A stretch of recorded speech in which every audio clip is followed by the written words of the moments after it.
اعوذ باللہ من الشیطان الرجیم بسم اللہ الرحمن الرحیم۔ سورہ بقرہ آیت نمبر 204، 205 اور 206 ترجمہ۔ اور لوگوں میں سے کوئی ایسا بھی ہے کہ اس کی بات دنیا کی زندگی میں تمہیں بھلی معلوم ہوتی ہے یا تعجب میں ڈالتی ہے، اور وہ اللہ کو اپنے دل کی بات پر گواہ بناتا ہے، حالانکہ وہ سخت جھگڑالو ہے، اور جب وہ لوٹے تو زمین میں دوڑتا پھرے تاکہ اس میں فساد کرے اور کھیتی اور نسل تباہ کرے، اور اللہ فساد کو ناپسند کرتا ہے۔ اور جب اس کو کہا جائے کہ اللہ سے ڈر تو اس کو عزت یا غرور گناہ پر آمادہ کرے تو اس کے لیے جہنم کافی ہے، اور البتہ وہ برا ٹھکانہ ہے۔ شان نزول، یہ 3 آیتیں ایک منافق کے متعلق نازل ہوئیں جو بڑا ہی فصیح، بلیغ اور تیز زبان تھا۔ یہ حضور صلی اللہ علیہ وآلہ وسلم کی خدمت میں حاضر ہو کر میٹھی میٹھی باتیں کرتا اور اپنے اسلام اور آپ کی محبت کے لیے بڑے دعوے کرتا اور قسمیں کھا کر اپنی سچائی کا یقین دلاتا اور درپردہ فتنہ فساد میں مشغول رہتا۔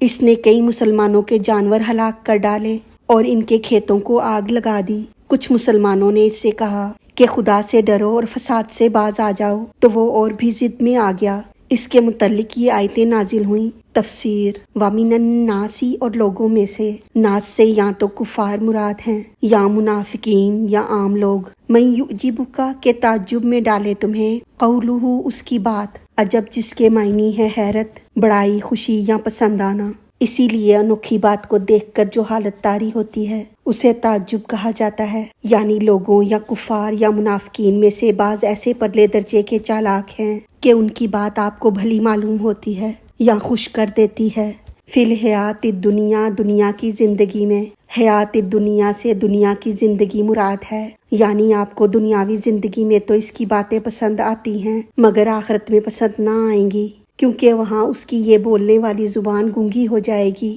مومن کا کلمہ دل و جان میں رہتا ہے، اسی لیے وہ ایمان پر دونوں جہان میں قائم رہتا ہے، مگر منافق کا کلمہ صرف زبان پر ہوتا ہے، اس لیے وہ مرتے وقت ہی اسے بھول جاتا ہے۔ اسی لیے مومن بغیر دیکھے ہوئے بھی قبر میں حضور صلی اللہ علیہ وآلہ وسلم کو پہچان لے گا، اور وہ منافق جس نے عمر بھر حضور صلی اللہ علیہ وآلہ وسلم کو دیکھا تھا حضور کو پہچان نہ سکے گا۔ مومن کا کلمہ اس درخت کی طرح ہے جس کی جڑ مضبوط ہو اور وہ ہمیشہ پھل دے، اور منافق کا کلمہ ان پودوں کی طرح ہے جو برسات میں چھتوں اور دیواروں پر اگ جاتے ہیں اور بعد میں پھینک دیے جاتے ہیں۔ دین اسلام در حقیقت ایک قلبی کیفیت کا نام ہے، اس کیفیت پر پورے دین کا مدار ہے۔ اگر بندے کا دل نہ مانے لیکن اس کی زبان مانتی رہے، بظاہر وہ روزہ اور نماز بھی ادا کرتا رہے، اچھی باتیں بھی کرے، لیکن اللہ کے نزدیک وہ اچھائی ہے جب وہ دل سے اللہ کی عظمت کا اقرار کرے، رسول صلی اللہ علیہ وآلہ وسلم کی صداقت کا اقرار کرے،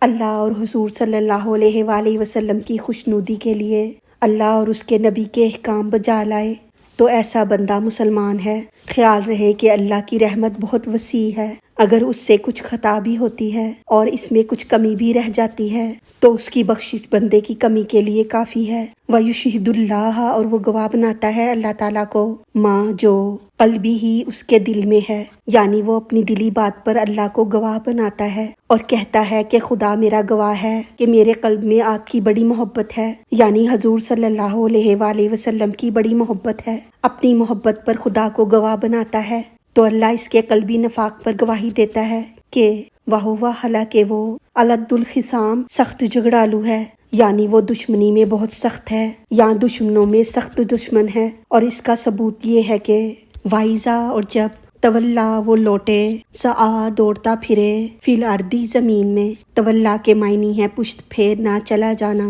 غالب ہونا اور حاکم بن جانا۔ الارض سے مراد ساری عرب زمین ہے، یعنی جب یہ شخص آپ کی مجلس میں پیٹھ پھیرتا اور غالب ہوتا ہے تو زمین میں دوڑتا پھرتا ہے اور تمام زمین میں کوشش کرتا ہے کہ وہ لیفسد، تاکہ فساد کرے، فیہا، اس میں، ویہلک، ہرسا، اور تباہ کرے کھیتی، والنسل، اور نسل۔ فساد کے معنی ہے بگاڑنا اور فتنہ پھیلانا، یہاں مسلمانوں کے دلوں میں شبہات ڈالنا اور کفار سے انہیں ڈرانا اور کفار کو مسلمانوں سے جنگ کرنے کی رغبت دینا اور انہیں جنگ کا طریقہ سکھانا مراد ہے۔ کھیتی سے یہاں غلے کی کھیتیاں اور نسل سے جانور مراد ہیں، کیونکہ وہ منافق جس کے بارے میں یہ آیت نازل ہوئی، جس کا نام اخنس تھا، اس نے مسلمانوں کے کھیتوں کو جلایا اور خچروں کو ذبح کیا تھا، مگر تفسیر کبیر میں یہ بھی فرمایا گیا کہ حرث سے مراد عورتیں اور نسل سے مراد بچے ہیں، یعنی یہ خبیث کوشش کرتا پھرتا ہے کہ جنگ کرا کر زمین میں فساد پھیلا دے اور عورتوں اور بچوں کو ہلاک کرا دے،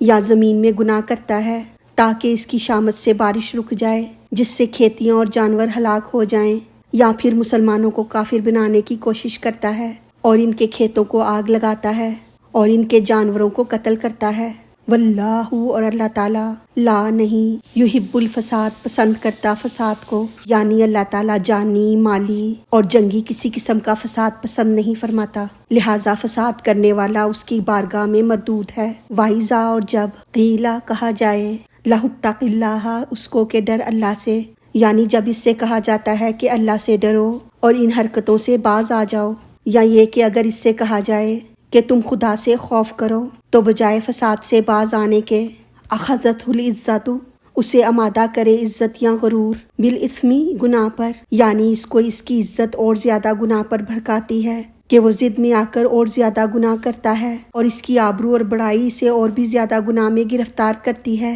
کہ وہ کہتا ہے مجھ عزت والے کو اس معمولی مسلمان نے نصیحت کیوں کی، اب تو میں ڈبل گناہ کروں گا، اور یا اس کے پرانے گناہوں کی وجہ سے اس پر نصیحت کا الٹا اثر ہوتا ہے کہ عزت کا خیال اسے زیادہ چمٹ جاتا ہے۔ خیال رہے کہ عزت دو قسم کی ہوتی ہے، ایک عزت خیالی جسے شیخی کہتے ہیں کہ انسان اپنے کو بڑا جانے مگر لوگوں کی نگاہوں میں ذلیل ہو، اور دوسری عزت واقعی عزت ہے جسے وقار کہتے ہیں کہ لوگ بھی اس کی عزت کرتے ہوں۔ پھر وقار بھی دو قسم کا ہے، ایک وقار عارضی ہے جو فانی اور مٹ جانے والا ہے، اور دوسرا وقار اصلی ہے جو باقی رہنے والا ہے۔ جو وقار حضور صلی اللہ علیہ وآلہ وسلم کی غلامی سے نصیب ہو وہ اصلی اور باقی رہنے والا ہے کہ ان کی دی ہوئی عزت فنا نہیں ہوتی۔ یہاں عزت سے مراد شیخی ہے۔ ایک وہ عزت ہے جو نیکیوں سے روک دے، ابلیس کو سجدہ کرنے سے صرف اس کی عزت نے روکا، اور ایک عزت وہ ہے جو گناہ کرائے، یعنی وہ جو اپنی فرضی عزت کی وجہ سے گناہ کرتا ہے۔ ایسی عزت والے کا انجام یہ ہے کہ فحسبہ جہنم، تو کافی ہے اس کو جہنم۔ جہنم بامعنی گہرا کنواں ہے، کیونکہ دوزخ بھی بہت گہرا ہے اس لیے جہنم کہلایا جاتا ہے، یعنی ایسے مغرور اور شیخی والے کو دوزخ ہی کافی ہے کیونکہ وہ تکبر کرنے والے لوگوں کی جگہ ہے۔ ولا بئس المہاد، اور البتہ وہ برا ٹھکانہ یا بچھونا ہے۔ میہاد کے معنی ہے گہوارہ، فرش، بچھونا، بستر اور ٹھکانہ، یہاں بستر یا ٹھکانہ مراد ہے، یعنی دوزخ بڑا برا بستر اور بڑا ہی برا ٹھکانہ ہے۔ اب ان آیات کا خلاصہ اس طرح ہے کہ اے نبی صلی اللہ علیہ وآلہ وسلم، لوگوں میں سے بعض وہ بھی ہیں کہ دنیاوی کاروبار کے متعلق ان کی باتیں آپ کو بڑی بھلی معلوم ہوتی ہیں، اور وہ اپنا اطمینان بڑھانے کے لیے اپنی جھوٹی محبت اور بناوٹی خلوص پر قسمیں کھا کھا کر رب کو گواہ بنا کر آپ کو اطمینان دلاتا ہے، مگر حقیقت یہ ہے کہ وہ دشمنی میں بہت سخت ہے اور تمام دشمنوں سے بڑھ کر ہے کہ اگر اسے حکومت مل جائے تو سب کو پتہ چل جائے کہ یہی زمین میں فساد پھیلانے والا ہے اور انسانوں اور کھیتوں کو تباہ کر ڈالے، اور زمین میں اس کی یہی کوشش ہوتی ہے کہ فساد برپا کر کے کھیتوں کو بھی برباد کرتا ہے اور جانوروں کو بھی ہلاک کرتا ہے۔ اللہ تو کسی قسم کا فساد پسند نہیں فرماتا، پھر ایسا شخص اس کا پیارا کیسے ہو سکتا ہے؟ اس کی دل کی سختی کا یہ حال ہے کہ جب کوئی اسے نصیحت کرتا ہے کہ تو رب سے ڈر تو وہ ضد میں آ کر اور بھی زیادہ گناہ کرتا ہے۔ ایسے ضدی کو دوزخ کافی ہے اور وہ بہت برا ٹھکانہ ہے۔ اللہ تعالی ہماری غلطیوں کو معاف فرما کر ہمارا پڑھنا سننا اپنی بارگاہ میں قبول فرمائے، ہمیں دین و دنیا کی تمام نعمتیں عطا فرمائے اور ہمیں عمل کی توفیق عطا فرمائے۔ آمین یا رب العالمین۔ وما علینا الا البلاغ المبین۔